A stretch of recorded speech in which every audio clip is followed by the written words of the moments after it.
That's going to be Asian soon. We're going to be 100% white, basically.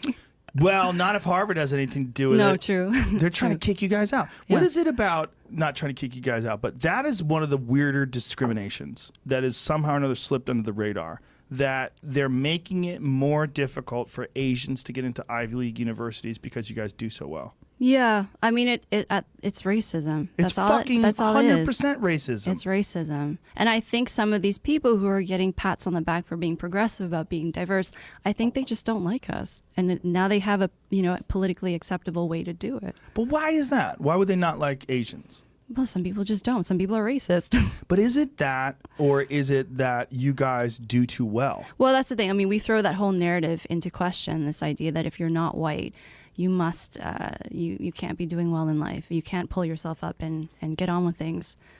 Yeah, well, that was the argument against the Charles Murray book.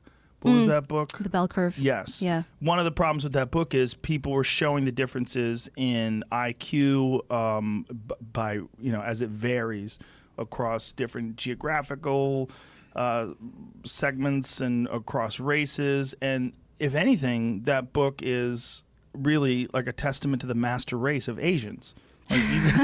But for real, right? Like Asians... We do okay. But genetically, like Asian people seem to be superior when it comes to IQ, according to that book. I think we just work really hard, and our culture puts a lot of emphasis on education.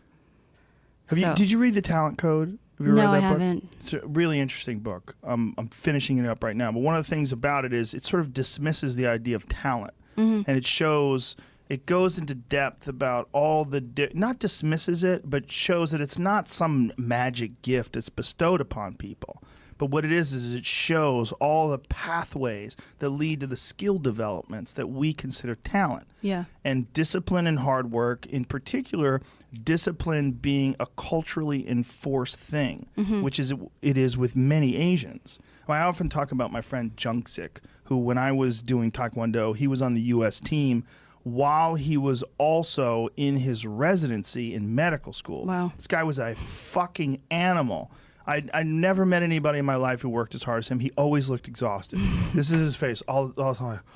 He just was always tired, but then would go to work like a fucking savage. Yeah. Was in between studying for his, in the middle of medical school, and he would put his backpack on filled with books and run the stairs at the university. He's fucking crazy. Yeah. But when I would talk to him about it, because my parents were not like that, and his parents were like, my parents were hippies, and they were like, do whatever the fuck you want, we don't care. And his parents were like, you must be a doctor. And he was like telling me about the kind of discipline that he grew up with. And that culturally enforced discipline leads many, many, many, many, many people to succeed. Whereas, the sort of latchkey kids that I grew up with, there was no culturally enforced discipline. You either developed it on your own, you pursued something that you enjoyed and figured out how to become disciplined, or you just weren't. But this thing that's in Asian cultures is what's propelling them forward. If you subscribe to all the different things that are being brought up in this book, The Talent Code, and it makes sense. It only makes sense. But I think it should be seen as a positive thing that everyone is capable. It's not just a particular race or a particular group of people that can be successful. I mean, my issue with the whole thing with the Harvard lawsuit is that why are Asians being punished for doing well? Will you explain the lawsuit for people that don't know what we're talking about? Okay, so it turns out that for decades now, Harvard has been discriminating against Asians and requiring them to have higher SAT scores than people of other ethnic backgrounds in order to get the same chance of admission.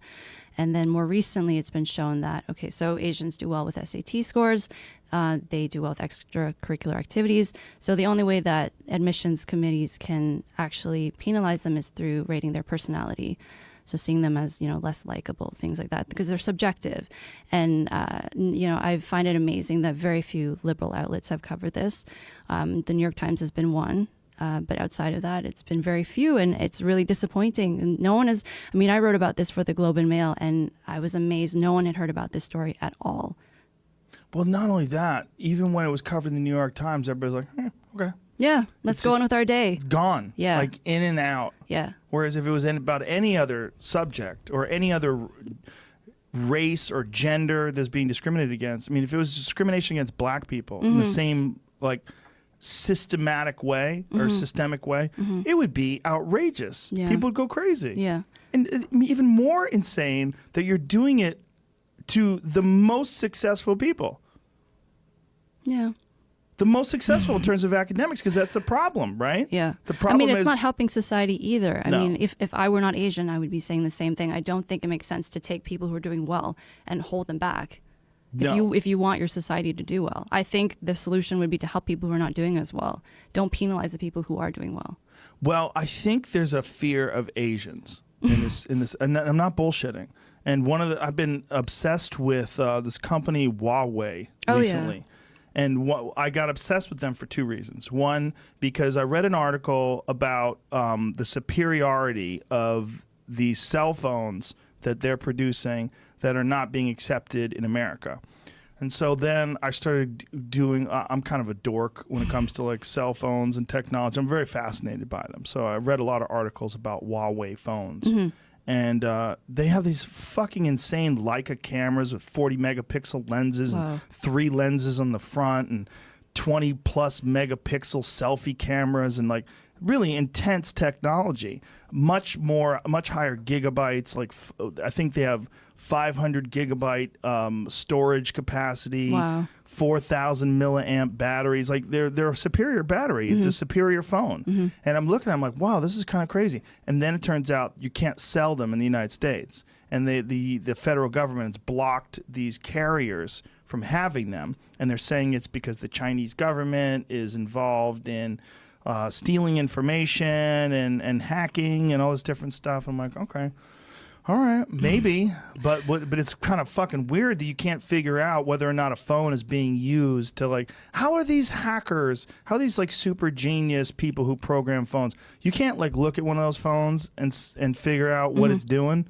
Is it like doing some magic, or somehow or another it's stealing people's information and there's no mechanism that you can detect? Well, do you think there's another reason why they're not letting them in then? What I'm worried about is that they're scared that these companies, which are fanatical, maniacal in their aggressive pursuit of dominance in the cell phone markets and technology in general, are going to take over. And they're going to squash all these American companies. And I was like, how much? I mean, this is my own personal speculation, but I'm looking at this. I'm like, how much legitimacy is in that? Because they're right now worldwide, I believe they're the number 3 cell phone manufacturer. I think it's Samsung, Apple, and then Huawei. But you can't buy Huawei phones in America. And I'm wondering. Yeah.